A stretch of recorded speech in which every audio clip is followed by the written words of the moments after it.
Bonjour à toutes et à tous, très heureux de vous retrouver tout à nouveau pour la suite de mon message. Ne te contente pas de rester sur le bord du rivage, mais avance en eau profonde. Un message que j'ai voulu en plusieurs parties pour nous permettre d'être dans les 5 minutes qui nous sont imparties.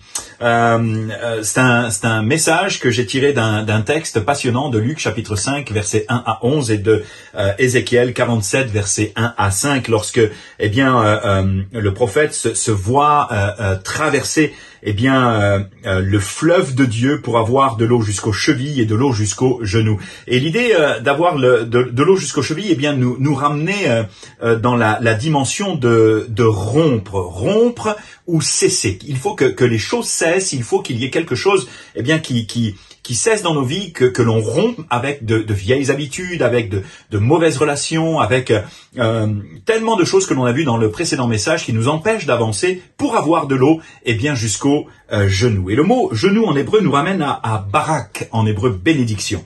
C'est un mot riche de sens qui évoque combien je suis béni de Dieu au fur et à mesure que j'avance par la foi, mais qui évoque aussi la notion de plier les genoux pour me soumettre à sa volonté. Jacques 4,7 nous dira de nous soumettre à Dieu et à sa volonté, de résister au diable afin qu'il fuit loin de nous. Et bien souvent, nous opposons des résistances inutiles au Saint-Esprit qui patiemment va attendre que nous soyons prêts à quitter nos rivages pour nous permettre d'avancer en eau profonde afin de nous donner de vivre, de te donner de vivre ce qu'il faut que tu vives.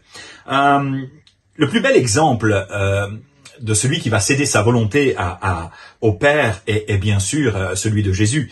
Non pas ma volonté, dira-t-il dans le jardin de Gethsémanée, mais la tienne. Si bien que nous découvrons dans l'évangile de Jean chapitre 4 verset 34 que sa nourriture, littéralement, était de faire la volonté de son Père. Et l'idée sous-jacente est que tu cèdes ta propre volonté à celle du Seigneur en cessant de lui opposer quelques résistances, que ce soit parce qu'il veut t'amener à nager en eau profonde afin de vivre le miraculeux et notamment une pêche potentiellement miraculeuse dans ta vie.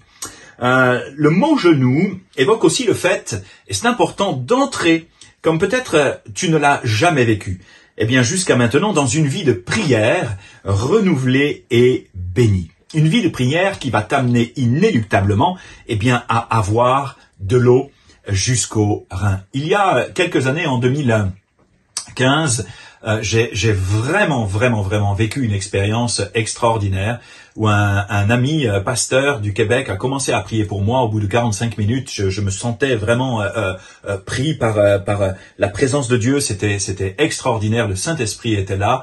Et j'ai demandé au Seigneur ce qu'il voulait me dire à ce moment-là. C'était en 2015, je m'en souviens, c'était avant la Pentecôte et au mois de mai 2015. Et le Seigneur me dit clairement au travers d'une pensée qui m'éclaire de la tête aux pieds d'un réma, une parole vivante. J'ai attendu ce moment depuis tellement longtemps. Moment d'intimité, c'était particulier, c'était vraiment un moment marquant dans ma vie où il y a eu un avant 2015 et un après 2015. Et je dois vous avouer que la prière était plier le genou pour aller prier. C'était particulièrement compliqué et difficile. Souvent, ma prière ne dépassait pas le plafond et au bout de 10-15 minutes, je savais plus quoi dire et je m'endormais sur mon divan. C'était lourd, c'était pesant. Comme dans le jardin de Gethsémanée, il y avait vraiment une lourdeur.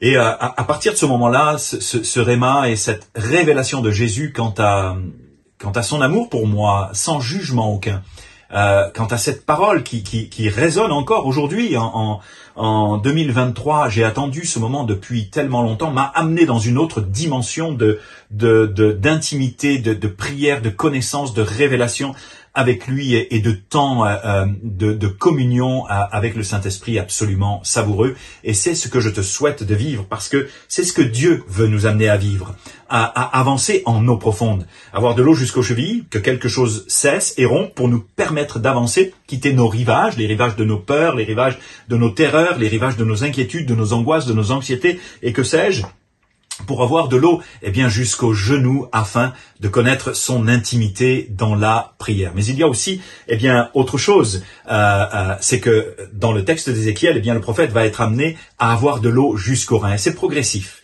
La vie de l'esprit, la vie avec le Seigneur et ce qu'il nous amène à développer dans nos vies est toujours progressif. De l'eau jusqu'aux chevilles, de l'eau jusqu'aux genoux pour avoir de l'eau jusqu'aux reins. Je vais arrêter là mon message pour simplement t'encourager, t'exhorter et te motiver à la prière. C'est pas toujours facile, mais tu peux demander l'aide du Saint-Esprit, qu'il débloque en toi cette chose qui va faire que tu vas être affamé et assoiffé de lui et que tu vas avoir envie de passer du temps dans sa présence.